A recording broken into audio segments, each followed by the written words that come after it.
국가 감염병 대응 역량을 강화하기 위한 이른바 코로나 3법이 오늘 오후 국회 본회의를 통과했습니다.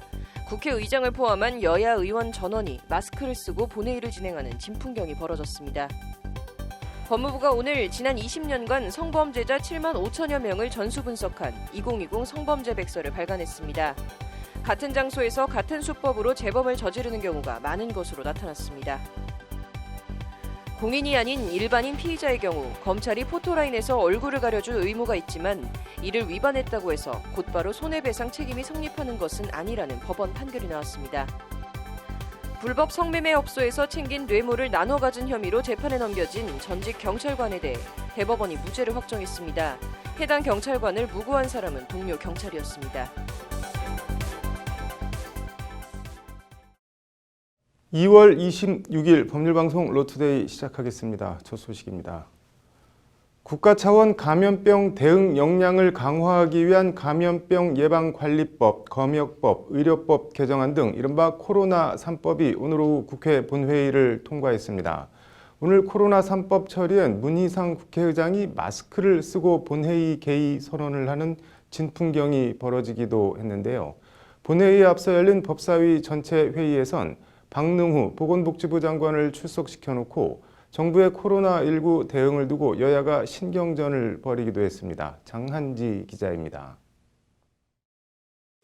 국회가 오늘 오후 본회의를 열고 감염병의 예방 및 관리에 관한 법률 일부 개정안과 검역법 일부 개정안, 의료법 일부 개정안, 이른바 코로나 3법을 가결했습니다. 먼저 감염병 예방법 개정안은 코로나19 31번 확진자의 경우처럼 감염병 의심자가 검사나 격리, 입원 치료 등을 거부하면 처벌할 수 있도록 하는 조항을 새로 담았습니다.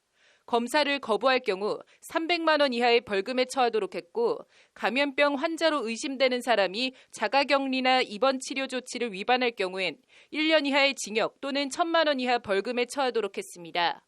개정안은 또 1급 감염병의 유행으로 가격 폭등이나 공급 부족이 발생할 경우 마스크와 손세정제 등 보건복지부 장관이 고시하는 물품과 장비, 의약품의 수출을 금지하도록 했습니다. 이를 위반하면 5년 이하의 징역 또는 5천만 원 이하의 벌금 처벌 조항도 마련했습니다. 이런 내용들을 골자로 하는 감염병 예방법 개정안은 재석 237명 중 찬성 235명, 기권 2명으로 통과됐습니다. 감염 상황 전반에 대한 감시 체계를 마련하는 것을 골자로 하는 의료법 개정안은 재석 237명 중 찬성 237명, 만장일치로 통과했습니다. 의료법 개정안에는 의료기관 내 환자, 보호자 또는 의료기관 종사자를 위한 감염 감시 체계를 새로 마련해 국가적 대응 체계를 강화하는 내용이 담겼습니다. 검역법 개정안은 감염병이 유행하거나 유행할 우려가 있는 지역에서 온 외국인이나 그 지역을 경유한 외국인의 입국 금지를 복지부 장관이 법무부 장관에 요청할 수 있도록 하는 내용을 담고 있습니다. 검역법 개정안도 재석 234명 가운데 단 한 명의 반대도 없이 만장일치로 통과됐습니다. 국회는 코로나 3법의 통과로 국가 차원의 감염병 대응 역량을 강화하고 최근 코로나19로 인한 국민의 불안을 덜어줄 수 있을 것으로 기대된다고 밝혔습니다. 한편 오늘 코로나 3법 처리엔 여야 의원들이 모두 마스크를 쓰고 본회의장에 입장한 가운데 문희상 국회의장도 마스크를 쓰고 개회를 선언하고 회의를 진행하는 진풍경이 벌어졌습니다. 본회의에 앞서 열린 법사위 전체 회의에선 코로나 3법을 처리한 뒤 박능후 보건복지부 장관을 출석시켜놓고 정부의 코로나19 대응을 두고 여야 의원 간에 신경전이 벌어지기도 했습니다. 주광덕 미래통합당 의원은 코로나19 확진자가 이렇게나 많이 나오기 전에 질병관리본부에서 정부 측에 중국 전역에 대한 입국 제한이 필요하다고 요청했는데 정부 측에서 지금은 아니다라고 한 것이 사실이냐고 따져 물었습니다. 이에 박 장관은 질병관리본부에서 중국 전체에 대해서 입국 금지를 요청한 적은 없다고 해명했습니다. 정부가 코로나19 사태 확산 책임을 신천지에 미루는 듯한 태도도 도마에 올랐습니다.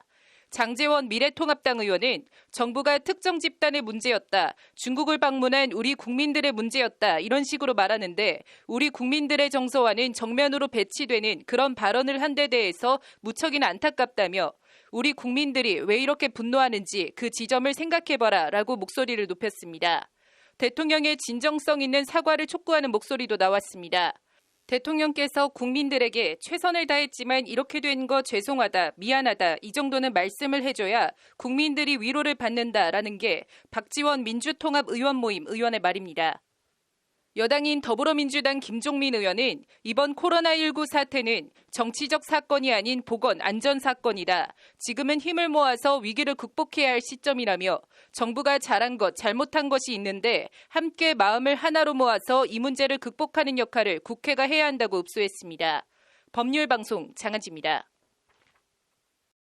뇌물 사건 피의자로 검찰 포토라인에 선 사람이 정부와 검찰 수사팀을 상대로 정신적 고통에 대한 손해배상을 청구하는 소송을 냈습니다. 앵커 브리핑입니다. 이른바 스폰서 검사 사건입니다. 지난 2016년 고교 동창인 김형준 전 부장검사에게 수천만 원을 건넨 스폰서로 지목된 김모 씨가 낸 소송입니다. 수사받는 과정에서 검찰 포토라인에 세워져 고통을 받았으니 이를 배상하라는 소송입니다. 검찰 공보 준칙은 공인에 한해 국민 알 권리 등을 사유로 예외적으로 세울 수 있도록 하고 있습니다. 일단 스폰서 김 씨는 공인은 아닙니다. 관련해서 1심 재판부는 공인의 개념을 신원을 공개할 공공의 이익이 피의자의 명예나 사생활의 비밀을 유지할 이익보다 우월해 언론의 공개가 허용되는 자라고 규정했습니다. 재판 쟁점은 수사기관이 피의자의 얼굴을 가려줄 의무가 있느냐와 그 의무를 다하지 않았을 경우 배상 책임이 인정되느냐입니다. 재판부는 일단 신상을 가려줄 의무가 있다고 봤습니다. 공인이 아닌 피의자가 호송 중 사진 촬영을 당하는 경우 수사관이 피의자의 얼굴 등 신원을 특정할 수 있는 신체 부분을 가려줄 의무가 있다는 것이 재판부 판단입니다. 피의자는 일단 초상이 촬영되면 사진이 공개될 즉각적 위험에 노출되고 그 피해는 회복하기 어렵다. 옷가지 등으로 안면을 가리는 것은 어려운 일이 아니므로 호송 업무에 부담을 주는 것도 아니다는 점을 들어 이같이 판단했습니다. 재판부는 다만 수사기관이 얼굴을 가려줄 의무를 이행하지 않았다고 해서 곧바로 배상 책임이 발생하는 것은 아니라는 취지로 판결했습니다. 재판부는 먼저 초상권 침해는 사람의 주관적인 명예, 감정 등에 따라 정신적 피해의 유무와 정도가 천차만별일 수 있어 수사관이 절박한 정도를 판단하기 어렵다고 밝혔습니다. 어떤 피의자는 점퍼를 뒤집어 쓴 모습으로 보도되는 것을 더욱 굴욕적으로 느낄 수 있고 심지어 초상의 노출을 감수하고라도 적극적으로 언론의 입장을 밝히려는 피의자도 있을 수 있다는 것이 재판부의 설명입니다. 재판부는 이에 따라서 수사관이 피의자에게 얼굴 등을 가려줄 것을 요청받은 등의 상황에 한해 고의, 과실이 있는 불법 행위를 인정할 수 있다고 판시했습니다.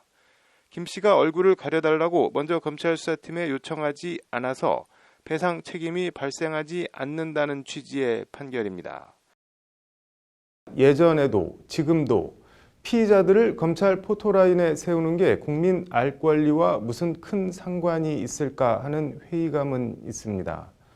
국정농단 특검 때처럼 수사 상황을 언론 공개 브리핑을 하고 질의 답변을 하는 것도 아니고 이춘재나 고유정 사건처럼 경찰 기자 브리핑도 아니고 속된 말로 피의자 얼굴 까는 것 말고 국민의 어떤 알 권리가 충족된다는 건지 의문입니다.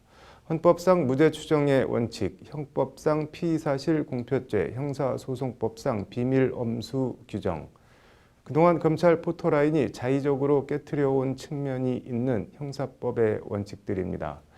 검찰을 위해서가 아니라 국민을 위해서 제대로 된 진정한 알 권리가 구현되기를 바라겠습니다. 앵커 브리핑입니다.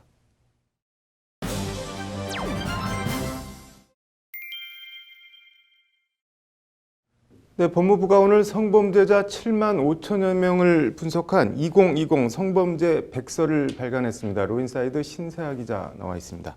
신 기자, 일단 분석 대상 성범죄자가 7만 5천여 명이면 규모가 상당하네요. 네, 지난 2000년 7월에 청소년 대상 성매수자에 대한 신상 공개 제도가 도입된 이후에 네. 20여 년간 누적됐던 이 74,956명의 이제 성범죄자와 2,901명의 재범자 전원을 분석 대상으로 했기 때문입니다. 네. 이 성범죄자들의 구체적인 범행 특성을 상세히 분석하고 제시했다는 게 이번 법무부의 설명인데요. 네. 법무부가 성범죄 백서를 펴낸 것은 이번이 최초입니다. 범행 특성이라고 하는데 뭐 어떤 특성들이 있다던가요? 일단 이 성범죄자의 절대 다수는 과거의 성범죄 수법을 이제 그대로 답습을 해서 재범을 하고 네. 이제 스마트폰 등 디지털 기기의 확대와 보급으로 카메라 등 이용 촬영 범죄가 급증한 것으로 나타났습니다. 네. 재범의 경우에는 성범죄 범행 장소가 좀 눈에 띄는 특성을 보였는데요. 네. 재범자 10명 가운데 4명 가까이가 이제 처음 죄를 저지른 곳과 이제 동일한 장소에서 범죄를 저지르는 것으로 나타났습니다. 네. 구체적으로 보면은 뭐 지하철이나 기차의 경우 절반이 넘는 62.5%가 이제 다시 지하철이나 기차로 가서 재범을 하는 것으로 나타났고요. 네. 이거 즉 이제 10명 중 6명이 지하철이나 기차에서 유사 범죄를 다시 저지르는 경향이 있다는 겁니다. 네. 이후에 또 목욕탕이나 찜질방, 사우나도 재범률이 60%를 넘었고요. 네. 버스가 53.1%, 공중 화장실이 44.8%, 범죄자의 주거지가 37.2% 등 이제 이런 순으로 재범률이 높았습니다. 네. 이게 뭐 공중 이용 시설이면 사람이 많은 데인데 이런 데서 성범죄를 계속 한다는 게 언뜻 뭐 이해가 안 되는 측면도 있는데 이건 뭐 어떻게 봐야 되는 건가요? 이제 이거는 성범죄 유형이나 양태와 좀 관계가 네. 있는데요. 이제 얼마 전에 뭐 지상파 메인 뉴스 앵커 출신이 이제 지하철에서 몰카를 찍다가 적발되면서 큰 네. 물의를 빚은 적도 있습니다. 흔히 이 몰카라 불리는 이런 카메라 등 이용 촬영 범죄가 좀 기승을 부리면서 네. 덩달아 뭐 지하철, 찜질방 등 공중 이용 시설에서의 몰카 범죄가 이제 반복적으로 일어나고 있는 건데요. 네.